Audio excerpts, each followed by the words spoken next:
Perkenalkan, saya Vika Wahidatunisa dengan NIM 111770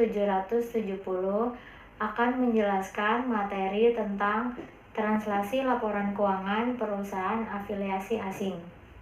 Perusahaan terlibat dalam kegiatan asing melalui operasi dari cabang, anak perusahaan, dan perusahaan investi. Contoh, jika perusahaan Singapura melakukan pembukuan berdasarkan mata uang dolar Singapura, maka nilainya harus dinyatakan kembali ke dalam rupiah sebelum mereka dikonsolidasikan atau metode ekuitas diterapkan. Ada dua metode translasi yang dapat digunakan, yaitu current rate method dan temporal method.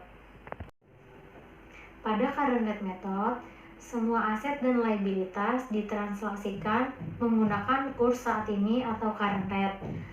Pendapatan dan beban ditranslasikan menggunakan kurs rata-rata. Paid and capital menggunakan historical rate.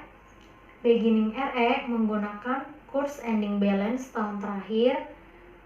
Dividen menggunakan historical rate pada saat dividen diumumkan, dan cumulative translation adjustment adalah balancing amount-nya. Dan ini saya udah ada work paper dari current rate method. Boleh dilihat.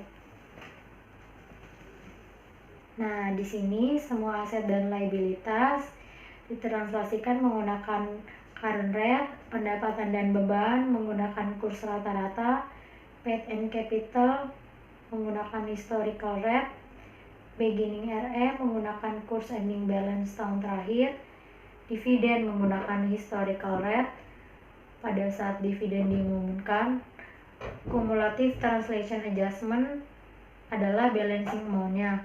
Lalu di tabel bawahnya ada tabel verification schedule, yaitu expose net asset position menggunakan kurs akuisisi atau kurs 1 Januari, net income menggunakan kurs rata-rata, dividen declare menggunakan kurs pada saat dividen diumumkan, dan expose net asset position setelah di adjustment menggunakan kurs 31 Desember.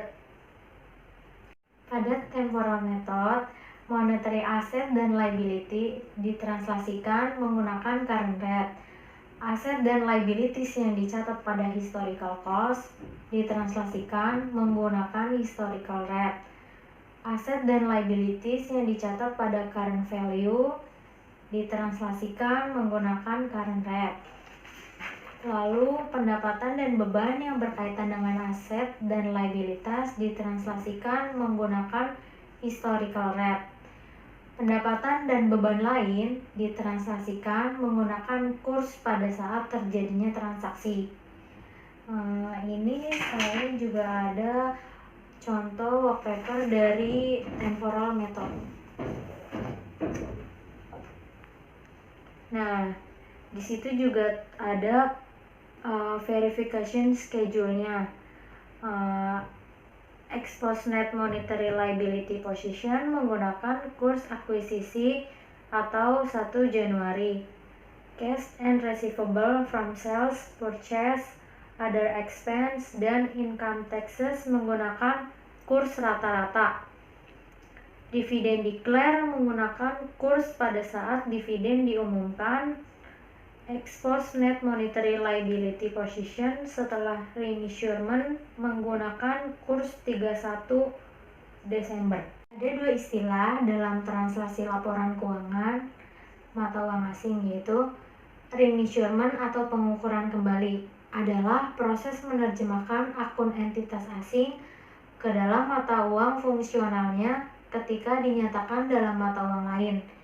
Reinsurement dilakukan jika entitas asing tidak melakukan pencatatan dengan mata uang fungsionalnya, maka akun mata uang lokal diukur kembali ke dalam mata uang fungsional menggunakan metode temporal.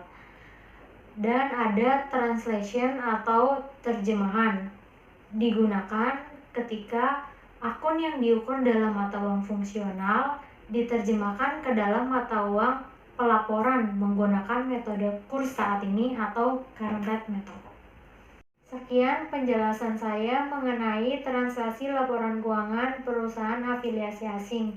Terima kasih.